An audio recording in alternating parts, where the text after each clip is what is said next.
Welcome back to part 2 of triangles. And in this video, we're going to talk about triangle sum theorem, and then we're going to talk about the triangle inequality. So let's get right at it. All right, the triangle sum theorem, what that states is that the sum, in other words, when you add the angles, the measurements of the angles of the inside of a triangle, it equals 180 degrees. So the triangle sum theorem states that the sum, that means you're going to need to add the sum of the inside angles of a triangle equal 180 degrees. Okay? So that's really all there is to it. It sounds a lot worse than it is. It sounds a lot scarier than it is. But it just basically says that when you add the angles together, it equals 180. All right, so let's go ahead and use that information to help us identify the missing angle measurements. So here we have this first triangle here. We see that one angle is 37. We see that another angle is 63. We see angle U. I don't know what that angle measurement is. So what we're going to do is, our strategy is we're going to add the two that we know and subtract it from 180. So I'm going to take, actually I'm going to switch over to pen. So I'm going to take 37 plus 63. Well, 7 plus 3 gives me 10. So 1 plus 3 plus 6 gives me 10. So 100 degrees.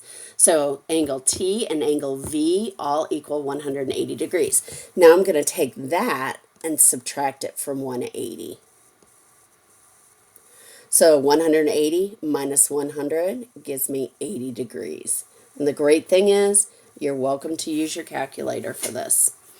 All right, let's go ahead and move on to the next one, this one right here. All right, so I only have one angle measured.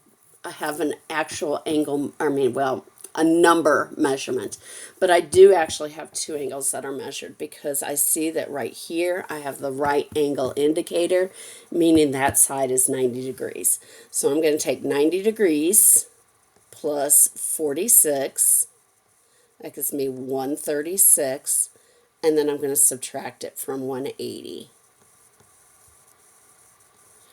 So I'm going to have to do some regrouping. So that gives me 44. 44 degrees. All right, what I want you guys to do is pause the video. I want you to do the next two, and then we'll come back and check it. Okay, so for the first triangle, I found that the measurement of angle Q is 93. By the way, when it says M and we got the angle and we got the Q, that we read that as the measurement of angle Q. Okay, so on that one, it's 93 degrees, and then the measurement of angle F on this one is 47 degrees. I want to do a real quick talk about, I want to do a real quick talk about how to classify these. So looking at the first triangle that I had you guys do, the measurement of angle Q was 93 degrees. That's the biggest angle measurement. So that would make that 93 degrees as an obtuse. So that means my triangle is obtuse. Now, the issue is we don't have any measurements to tell us how long the sides are, and we also don't have any congruency marks. But what we do have is the angle measurements, and I can tell you that the angle measurements are tied to the sides of to the lengths of the sides. So if all three angles are different, then all three sides are going to be different. So this is an obtuse scaling. Looking over here, the largest angle is 86, so this would be acute. And then I see that the missing angle is 47. Well, there's two angles that are 47. So if there's two angles that are the same measurement, then there's two sides that are the same measurement. So that would make this isosceles. All right? You didn't have to do that on that, but I just wanted to run that by you. All right, and then the last thing we're going to talk about is the triangle inequality theorem. The triangle inequality theorem states that the sum of the lengths of any two sides must be greater than the length of the third side.